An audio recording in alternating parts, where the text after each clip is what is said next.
Madame, Monsieur, bonjour et bienvenue.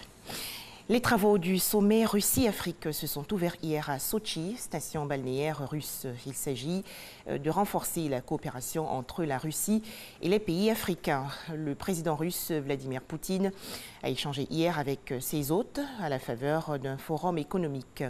Première étape de cette rencontre russo-africaine. Plus de détails dans le journal de 13 h. Washington, aux États-Unis, le Premier ministre ivoirien Amadou Gon Coulibaly a participé récemment aux assemblées annuelles du Fonds monétaire international et de la Banque mondiale. Le chef du gouvernement ivoirien a échangé avec plusieurs dirigeants, notamment ceux de la Société financière internationale, de la Banque mondiale, du Fonds monétaire international et du département d'État américain. Amadou Gon Coulibaly a ainsi mené une offensive éco-diplomatique pour le bien-être de son pays, la Côte d'Ivoire. Le point complet dans l'édition de 13 h. En Côte d'Ivoire, la célébration de la 4e semaine de l'eau. Thème retenu, accès de tous à l'eau et à l'assainissement dans un contexte de changement climatique et de pollution des eaux. Le ministère des Eaux et Forêts veut mener des actions collectives pour renforcer la gestion de cette ressource. Les explications dans ce reportage de Astou Touré. La Côte d'Ivoire célèbre chaque année la Semaine nationale de l'eau. Cet événement national qui se tient du 21 au 25 octobre 2019 a un double objectif. Renforcer la prise de conscience collective de l'ensemble des acteurs et de la population sur l'importance stratégique de l'eau pour le développement durable de la Côte d'Ivoire. Également faire le point sur l'état d'avancement des engagements nationaux et internationaux pris par le gouvernement en matière de gestion des ressources en eau.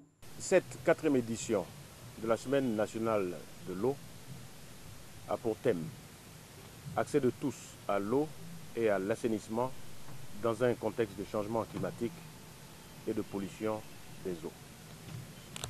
Ce thème est un appel au renforcement des actions de tous pour la mise en œuvre des engagements des États pour atteindre les objectifs de développement durable. En matière de défis liés à l'eau, l'objectif de développement durable numéro 6, qui est de garantir l'accès de tous à l'eau et à l'assainissement et assurer une gestion durable des ressources en eau d'ici à 2030, est encore loin d'être relevé. En Côte d'Ivoire, l'accessibilité à l'eau potable et à l'assainissement est l'un des axes majeurs de la politique du gouvernement. À cet effet, l'État a consenti depuis 2011 d'importants investissements dans le secteur de l'eau potable et de l'assainissement à travers la mise en œuvre de projets structurants à Abidjan et dans plusieurs localités du pays.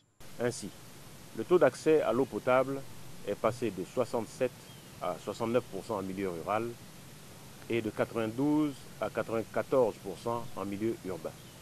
En matière d'assainissement, 10% de la population utilise un réseau collectif et 90% ont accès à un réseau autonome. Les différents projets structurants qui sont inscrits dans le plan d'action prioritaire 2017-2020 permettront d'atteindre un taux d'accès à l'eau potable de 95% et l'amélioration du niveau d'assainissement à l'horizon 2020.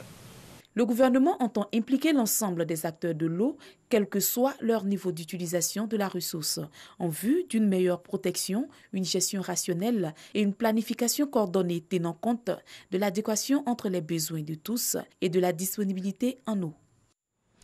Des images à présent. Mouzi Maïman n'est plus le chef de l'Alliance démocratique, principal parti d'opposition en Afrique du Sud. Mouzi Maïman a démissionné hier de son parti. Il l'a annoncé lors d'une conférence de presse.